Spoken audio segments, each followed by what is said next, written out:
So a few months back, I read a personal finance book and it kind of offhand mentioned this concept about how we spend our money and that we have some subconscious or unconscious ideas about money. The author briefly mentioned that we have these unconscious ideas about money and that governs how we spend our money, even when it doesn't align with how we want to spend our money.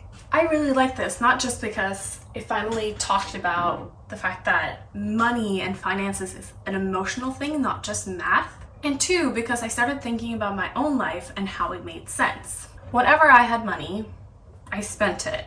I didn't quite understand how, as I've never been really into shopping or eating out or buying expensive things. It just seemed that the money was there and then one day it was not. I didn't really understand what I was trying to achieve with my money, both my conscious and unconscious goals. There's this quote from Goldberg and Lewis that says, "People have become so indoctrinated with the idea that having money is important that they no longer question why. They are unaware that perhaps what they are truly seeking is an increase in self-respect or security or freedom or love or power." Then I started thinking, is that why I'm spending my money? Am I trying to achieve one of these things? The answer is probably yes. Hello there, pretty people of the internet. Welcome to my channel. My name is Annika, and today I'm going to talk about the concept that author described, money scripts. I'm gonna pour myself a cup of coffee. Let's get to it. So what are money scripts? Well, money scripts are underlying assumptions or beliefs about money that are typically only partially true, are often developed in childhood, and are unconsciously followed throughout adulthood. Money scripts are often passed down from generation to generation within families and cultures and shape financial behaviors. As far as I can tell, this concept was developed by someone called Brad Kluntz and his research team. He's a doctor of psychology, and I will link the research article down below. The research paper developed something called the Kluntz Money Script Inventory Assessment, so you can find your money scripts. This research is following a lot of other research and indexes and kind of models about financial behavior, including the money attitude scale, money belief and behavior scale, and the money ethics scale. The assessment consists of 72 statements about money that you say whether you agree with or not and to what degree, and it kind of puts you into these 4 different money script categories. The 4 categories are money avoidance, money status, money worship, and money vigilance.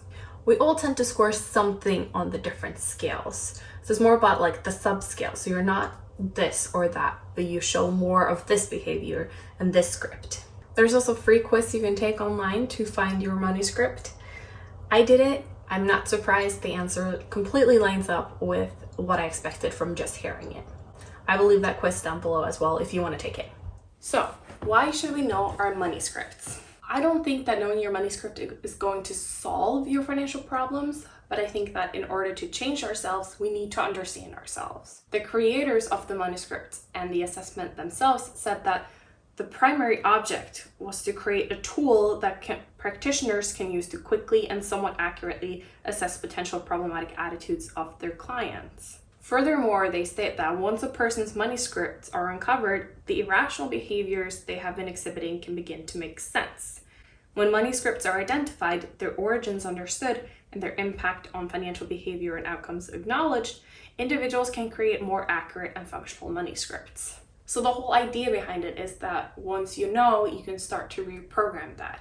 Once you have a thought or an attitude about spending, or you're about to spend money in a certain way, you can stop and challenge yourself and say, is this really aligning with what I want to align with? Is this speaking into my money script? Am I acting based on this money script that is untrue? Enough talk about the peripheral, let's talk about the money scripts themselves.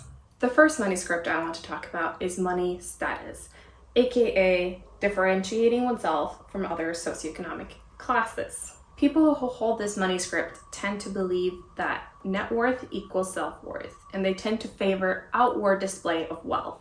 They tend to agree with statements like, you can have love or money, but not both. Poor people are lazy. And as long as you live a good life, you will always have money. They often believe that if they live well and do well, they will be rewarded financially. People who hold the money status script might often overspend and develop bad habits of overspending, and might even hide kinds of spending from their partner or whoever they share their finances with. Something that might be helpful for people who hold the money status script might be to try to find their self-worth in other things. This could be something like writing a list of everything you are besides someone with money. You can say things like you are a great friend, you're a decent listener, you're a volleyball player, you're a volunteer in your community. Whatever you can do to kind of remind yourself that your self-worth is not linked to your money. Your money does not define you. While you're at it, try to really examine what you think of as worth and value and try to examine and challenge those. Next up, we have money avoidance, aka avoiding money issues. And this one is the one I score the highest in. Money avoidance comes from the essential belief that money is bad. Does that vibe with my otherwise anti-capitalism content? Don't know, you tell me. People who score high on money avoidance might agree with statements like, I do not deserve money when others have less than me. People get rich by taking advantage of others, and good people should not care about money. People with the money avoidance script believe that money is bad, they do not deserve money, money corrupts, and so they do things to get rid of money. Because of this, people with the money avoidance script might either overspend or spend all their money in an attempt to get rid of it because they do not want to be bad, or they might avoid spending money and getting credit cards because they're scared that they will abuse it. People in this category often try to avoid thinking about their finances. They might avoid their bank statements, checking their bank balance, have a difficult time managing a budget, which are dumb anyways. I will link to a different video I made about an alternative up here for all my other money avoiders. A good tactic for money avoiders would be to make things automatic. That way you don't have to think about your money, but you're still taking care of your financial health. Automate payments for not just bills, but also for savings and investments. That way you're taking care of yourself without having to think about it. Also try to check yourself, and every time you do something to get rid of money or out of the belief that money is bad, try to say money is just a tool. I can use this tool for good, for bad, for kind of just neutral things, but try to align your spending with your values. You can spend and have money and not be a bad person, I promise. And if you still think that the distribution of wealth is unequal and unfair, you can do a lot on policy levels, local and national politics, so trying to change that. The next script we have is money worship, aka accumulate that sweet, sweet cash money. This is the belief that money is the key to happiness and that all their problems will be solved if they just had more money. People who score high on the money worship script often believe statements like, things would get better if I had more money, there will never be enough money, and money is power. According to Kluntz, more money will make things better is the most common belief amongst Americans, meaning that you're not alone if you feel this way. At the same time, we know from other studies that there is no significant correlation between happiness and money once household incomes are above $75,000 a year. So to a certain extent, yes, more money, more happiness, but after $75,000 a year, it's not supported by the research. People who have the money worship script tend to do things like buy stuff to try to achieve happiness, put work in front of family, and give or loan money to others even when they can't afford it. Some things that might benefit people with the money worship script could be to build in some kind of buffer between buying something or wanting something and actually buying it. That way you can really evaluate whether or not it's something that will actually bring you the happiness that you seek. You could also try to really narrow down your priorities and the things that actually bring you happiness and only spend money on that. You should really also try to do other things other than spending money to try to find happiness. Find hobbies that are free. Spend time appreciating what you already have instead of wanting more. Spend time with friends and family and say no to work, even if the idea is tempting. The last script is money vigilance, aka keeping one's financial stuff private. People who are money vigilant are so concerned and anxious about money that they tend to keep track of it all the time. People with this script might agree with statements like, You should not tell others how much you have or make, nor should you ask others how much you have or make. It is important to save for a rainy day. It is extravagant to spend money on oneself. They tend to believe that you have to work hard for your money and that you have to save a lot.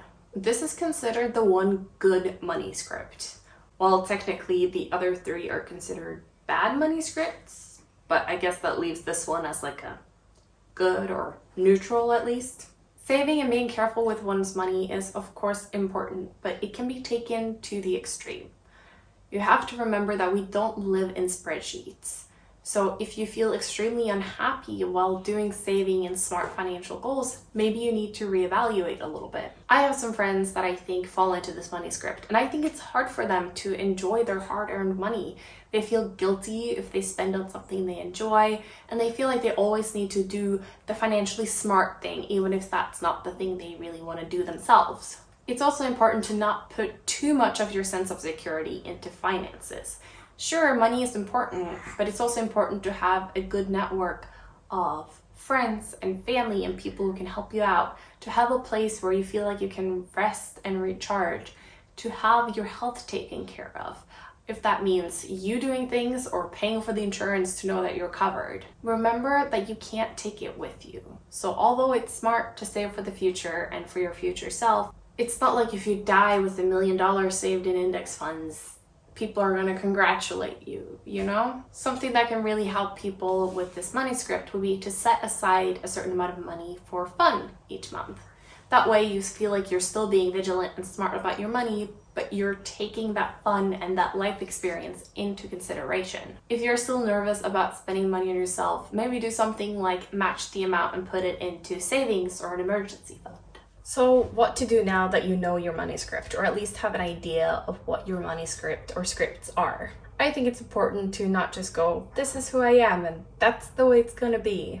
Now that you know about some of these underlying assumptions about money, maybe you can challenge yourself on it. Take this knowledge and create a plan for how your money can work for you and how you can work with your money.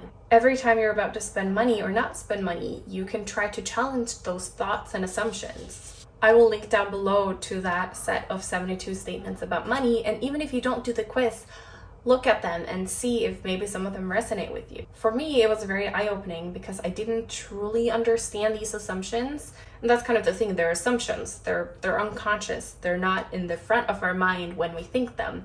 They're just beliefs that are buried and that kind of just shape how we think and what we do. By reading these statements and thinking about them a little critically, you can take it from the unconscious to the conscious part of your brain, and you can think things through every time you're about to spend money. Money and finances is so emotionally loaded, so I hope this is a tool that can help you kind of clear things up a little bit. My parents have incredibly different money scripts, so understanding that I was raised with these two very conflicting ideas about money now makes it easier for me to understand my own spending and to stop myself and examine if what I'm spending money on is something I really want to spend money on, or if I'm just following those scripts. Were you able to figure out your money script through this video, or did you take the quiz?